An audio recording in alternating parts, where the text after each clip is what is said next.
Quand on parle d'essence véritable, ou quand on parle de son essence profonde, ben pour moi, c'est mon âme, en fait. Alors, tu peux y mettre une connotation religieuse ou pas. Ah, j'ai des petits pouces qui se lèvent. Tu peux y mettre une connotation religieuse ou pas. J'ai envie de dire, ça n'a pas d'importance. Là, ce qui compte, c'est ce que toi, tu ressens à l'intérieur de toi.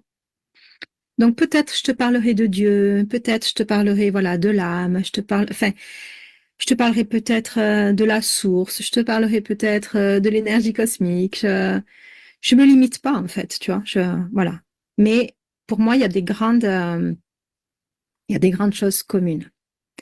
Donc, l'essence véritable, pour moi, ben, c'est ton noyau authentique.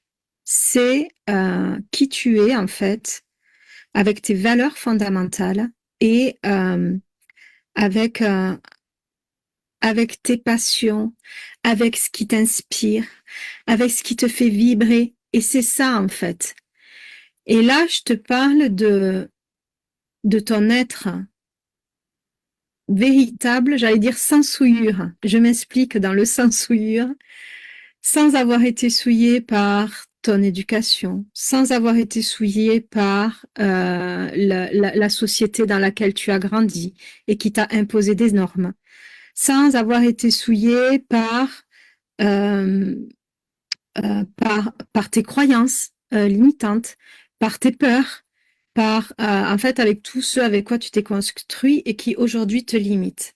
En fait, ton essence véritable, elle est juste, euh, mais elle est juste amour, elle est juste joie, enthousiasme, portée par ses passions, portée par parce qu'elle aime. Et ton âme, elle le sait au fond de toi. Ton essence véritable, elle sait tout ça.